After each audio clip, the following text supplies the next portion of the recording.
उत्तर प्रदेश की ही बात करते हैं, जहां से मदरसों की मान्यता को लेकर एक के बाद एक महत्वपूर्ण कार्रवाई की जा रही है और इस कार्रवाई का सीधा संबंध शमशुल हुदा से जुड़ा हुआ है। वही शमशुल हुदा जिसे सुदर्शन न्यूज ने सबसे पहले एक्सपोज किया था।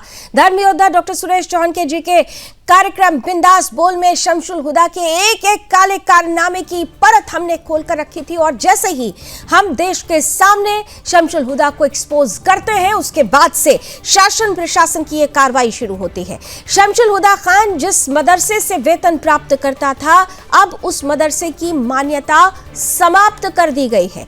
जानकारी ये कह रही है कि शमशुल हुदा खान को अशरफिया मिसबाहुल उलूम मदरसे से सैलरी मिला करती थी और अब उसी मदरसे की मान्यता खत्म कर दी गई है। वास्तव में यह कार्रवाई केवल एक मदरसे तक सीमित नहीं है। आजमगढ़ जिले के कुल 2 मदरसों की मान्यता समाप्त किए जाने की जानकारी भी मिल रही है। इसके साथ ही साथ लखनऊ जिले के एक मदरसे की मान्यता भी समाप्त कर दी गई है। लखनऊ के मडियाओं क्षेत्र में स्थित मदरसा हनफिया जियाउल कुरान की मान्यता भी समाप्त कर दी गई है। बताया जा रहा है कि मदरसा स्वीकृत स्थान पर नहीं पाया गया, जिसके चलते इसकी मान्यता खत्म करने का निर्णय लिया गया। इतना ही नहीं, संत कबीर नगर जिले में स्थित कुल्लियातुल बनातिर रजविया सोसाइटी की मान्यता भी समाप्त कर दी गई है। एटीएस जांच के बाद शमशुल हुदा के मदरसों की मान्यता पर बड़ी कार्रवाई की गई है। इस पूरे मामले में विदेशी नागरिकता, विदेशी फंडिंग और सरकारी वेतन के अवैध भुगतान जैसे गंभीर तथ्य सामने आए हैं। वास्तव में एटीएस की रिपोर्ट में सामने आया है कि शमशुल हुदा वर्ष 2007 से ब्रिटेन में रह रहा था और इसके बाद वर्ष 2013 में उसने भारतीय नागरिकता त्याग कर ब्रिटिश नागरिकता ग्रहण कर ली थी। इसके बावजूद वो वर्ष 2017 तक आजमगढ़ स्थित मदरसे में सहायक अध्यापक के रूप में कार्यरत रहा। इस दौरान उसने सरकारी वेतन लिया और बाद में उन्हें पेंशन का भुगतान भी किया गया।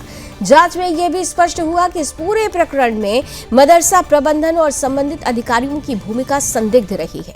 एटीएस के अनुसार बिना पात्रता और नागरिकता के सरकारी धन का उपयोग किया गया, जो नियमों का सीधा उल्लंघन है। दरअसल जांच में यह भी मामला सामने आया कि शमशुल हुदा खान ने मदरसा संचालन की आड़ में विदेश से धन एकत्र करके भारत भेजा और इसके लिए Kulliyatul Banatir Razviya educational and welfare society और रजा फाउंडेशन जैसे एनजीओ का उपयोग किया गया। विदेशी फंडिंग के इस नेटवर्क में कमीशनखोरी और संदिग्ध लेन देन के प्रमाण भी सामने आए हैं, उनके भी लिंक्स मिल रहे हैं। संत कबीर नगर के मामले में मदरसा बोर्ड ने एक और गंभीर तथ्य उजागर किया। जांच में पाया कि मदरसा जिन गाटा संख्या 154, 158 और 245 की भूमि पर मान्यता लेकर संचालित था, वो भूमि जिलाधिकारी और न्यायालय के आदेश से पहले ही राज्य सरकार में नियत हो चुकी थी। बावजूद इसके मदरसा बिना किसी अनुमति के दूसरे भवन में संचालित किया जा रहा था। अब ये उत्तर प्रदेश अशासकीय अरबी फारसी मदरसा मान्यता नियमावली 2016 का सीधा उल्लंघन है। मदरसा बोर्ड के निर्देश पर संत कबीर नगर में शमशुल हुदा खान के खिलाफ एफआईआर भी दर्ज कराई जा चुकी है। साथ ही संबंधित सोसाइटी का पंजीकरण सहायक निबंधक द्वारा निरस्त कर दिया गया है। हालांकि इस निस्तारीकरण पर न्यायालय से स्थगन आदेश प्राप्त होने की जानकारी भी सामने आई है। आजमगढ़ मदरसे के मामले में भी कार्रवाई की तैयारी तेज कर दी गई है।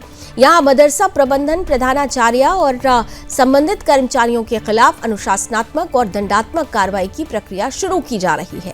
मदरसा शिक्षा परिषद ने साफ शब्दों में कहा कि राज्य की सुरक्षा, सरकारी धन और शैक्षणिक संस्थानों की पारदर्शिता से कोई समझौता नहीं किया जाएगा।